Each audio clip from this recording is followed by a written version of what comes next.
Hi, we're back again, and we're on the family court forms page, and we're still dealing with child support forms. So on our last episode, we were talking about filing an original petition of support, which is this petition individual, along with having to fill out the personal information form. So now we're going to show you where to find a petition to modify. Same link. Gotta scroll down here. Oh, Right and there, look 4-11. here it is. So they have a DIY form. I've seen it. We try to use it. It's horrible. Yeah, it doesn't work very well. It's very confusing. No, yeah, exactly. Very confusing. And even when the court gets it, sometimes it gets rejected. So again, if you know how to type in the information and print it out, or better yet, just use The PDF and fill it out by hand. So we'll click on the PDF and I'll point to stuff. So, This form is very much like the original petition. You're going to fill out the same information. So it's form-411. You're going to put the county of which you are filing in there. All right. A little bit different. If you look at their Commissioner of Social Services assignee on behalf of, you don't need to really worry about that. You're going to focus again on the petitioner, respondent. Okay. If you're filing it, you are the petitioner. Baby mama, baby daddy is the respondent. Now, where it says docket number, you're filing a modification. So you should have the original order with you. That information is going to be found on the order in the same location that you're looking. Write that docket number in. if it's family court, but if it's Correct. not, just leave it blank. Okay. And that, again, if your order was from family court, click on family court. If the order was, let's say, integrated into your divorce, that's from another court.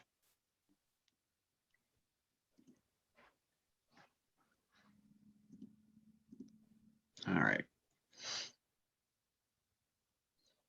Same thing as before. Yep. Same thing as before. Who are you? You're the individual. How are you related to the child?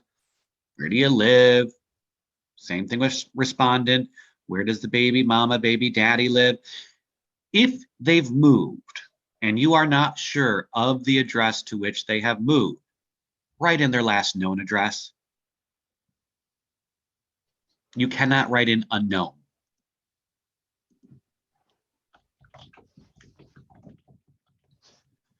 If you leave that spot blank or say, I don't know, the court is probably going to reject your petition. All right, take it away, Tina. All right. So because this was a modification, you either were the petitioner or the respondent. Okay. However, it's a little confusing because it says Supreme Court. So if it's a Supreme Court, you're trying to modify a divorce, right? Cross that out and write plaintiff, or you were the defendant. Here's where you put the county where it was filed. Okay. And then it says other court. Again, confusing. So if it was family court, type family court of blank county, of blank county. The action was named John Doe versus Jane Doe, or Jane Doe versus John Doe. Docket number. That's what Tim was just talking about. If you know what the docket number is, put it here. If it's a divorce, it's the index number. Again, respondent was either the petitioner or plaintiff, respondent or defendant. All right, go ahead, Tim. All right, so a judgment or an order, same thing. If it was your divorce, it was a judgment. If it was in family court, it was an order. When was that done? What was the date? Okay. And again, were you the respondent? Were you the petitioner? Whatever that is. Okay. I like to put in here, if you have a copy where you see the next line down, a true copy of this judgment or order, attach it. Okay, again, confusing because it says an order of support dated blank. So remember, A, use it for a divorce, judgment of divorce. B, use it for a family court order of support. I don't know why they have judgment order. you know, who knows? Who knows who created this form? So this little saying specify terms, we just say see attached. See attached. That's why you attach the order. It just makes it easier. Let them read the order, figure it out.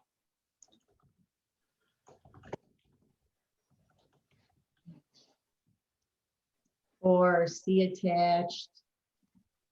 Order of support. Order of support. Okay. Again, now you're going to move after you've done that. Line 4, who are the kids that are involved in this support proceeding? Is it one child, two child? Whoever they are, you're going to list them, their addresses, their date of birth. If you need more, let's say you got more than 4 kids, you and your ex were happily involved and you have 16 kids, say see attached and give them a piece of paper. Exactly. All right. What they're always concerned about is whether or not the judgment of divorce says they are in sole control of modifying the order. Most of the times it says no. So under the terms of the judgment, the Supreme Court has not retained exclusive jurisdiction to modify the judgment. Okay. Hit that box, hit that box, hit that box. Okay. When they're talking about the other court, this is if you're dealing with support orders outside of New York State, but that's a totally different form you need to fill out. Okay. So go ahead, Tim, about 6. All right, here we go. Upon the information and belief. All right, this is pretty much saying you don't have to be 100% accurate. This is just kind of your understanding, okay? That you have the standing or you have the ability to change or request a change in your support order, okay? This is where you're going to give your rationale of whether you're going to what we call an upward modification or a downward modification, okay? If you're requesting more money or if you are saying, listen, my support order is too high, I need to have it lessened. This is where you're going to put your rationale and your reasoning in there, okay? But here, look, before Tim continues, there's 6 has 3 boxes you can check. There's been a substantial change of circumstance. That needs an explanation. See this little space here? You Not need enough room. to have, you need to say see attached, because there's no way you can fill in everything that's happened, why you need the order to change. Mhm. So otherwise, you have standing if you had an agreement, 3 years have passed since the order was last entered. Okay, and again, only original or modified support orders after October 13th of 2010. It's very specific. I mean, if you're working with an attorney, they're going to understand that what constitutes your ability to do the modification. If you're doing this on your own, I would consult an attorney, okay? Because there are many, many factors that give you the ability to seek a modification. But if you know it's been 3 years or more since the last time you Then you're asked good. for an upward mod or a downward mod, and it was entered after October 13th of 2010, check the box. And this one, it talks about your income, your gross income, not your net income, whether it's gone up or down by 15%. So how do you do that? You multiply 0.15 to your gross income that's stated on your W-2, okay? And you look at your last order and you multiply 0.15 times the gross amount used to calculate your child support. Does that make sense? Yes. So hopefully, so that's why they asked the basis for this allegation as follows. So you would need to put, I earned $25,000 in 2020, but now, your ex found out you're making 50,000 in 2021. Well, that's 15% higher. So they can ask for more child support. All right. So again, see attached for that. Same thing with this substantial change of circumstance. If you lost your job, that's a substantial change in circumstance. Okay.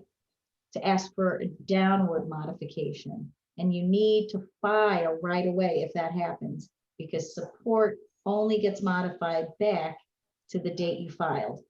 The court That's doesn't important. have, goes back to that other statute that says they don't have discretion to go back in time and beat up an order because you couldn't get access to the courts or you didn't know that you could file. It's not an excuse. And then once you end up falling into arrears, you have an even bigger problem. Okay, so look, there's little notes here. If incarceration, state and indicate whether or not it resulted from a charge or conviction for non-payment of support. So they give you little tips. I mean, you know, do the best you can. If you're representing yourself, I mean, most of it's common sense, okay? You know, the judgment or order should be modified as follows. Ask the court what you want. I want to pay less child support. I want child support to increase. I need health insurance to change, right? My child no longer has daycare, yet I'm getting charged weekly for a daycare obligation that no longer exists. You need to ask the court to change those things. You can file a support petition just asking for that, okay? And correct me if I'm wrong, you can also use this modification form like we did with the original petition in terms of spousal support, correct? Yes, you can too. Yeah. Okay, hopefully not. I mean, you know, in our practice, we don't want spousal maintenance to continue. No. Certainly, you know, people have filed these using, you know, seeking more spousal support or seeking that it continues, but that's super rare. What else can you do with it? You know, any kind of change. Health insurance premiums go up, health insurance premiums go down. This, I did not make an application for. I don't relief. understand why they put that in there. There's, I don't know either, because they really don't care, right? No. Once you end up in arrears, they don't care. The other thing is, again, and plus, look, if your kid is turning 21, the order should be modified as follows: terminated, Child's aged out. Yep. aged out, or your child turned 18 and they're working full time and they're earning more than you are. Yeah, say terminate the order. Or you maybe had, like Tim said, 16 kids. Well, 8 of them have aged out and you have 8 left. Well, that'll change the calculation, you know? Yep. Another So- thing, sometimes if, let's say, custody has changed, There you and go. so you need to do a modification for that too. You now have placement of the child. Right. You need to But modify it. And remember, not only do you have to terminate one order, you have to file an original support order. So For the sorry, new we're one. giving a little information because we want it to be quick. So here's the same thing about applying for support collection unit. This applies to people who had an original order but never asked, but now they want to because the other side is refusing to pay. All right, so check some more boxes. So this is asking the court again, wherefore I respectfully request the judgment or order dated blank be modified. Based, and when they say be modified as set forth above, they need right here, number 7. That's what they're talking about. So Mhm. again, date it, type your name in or write your name in, sign it, make 4 copies, get a timestamp copy, fill out the other information form, get it to the court. So that's the short of it. And we are out. So eCourt Coach Consultants out. Really, Tim? Scissors? Cutting? No, deuces. Oh, deuces.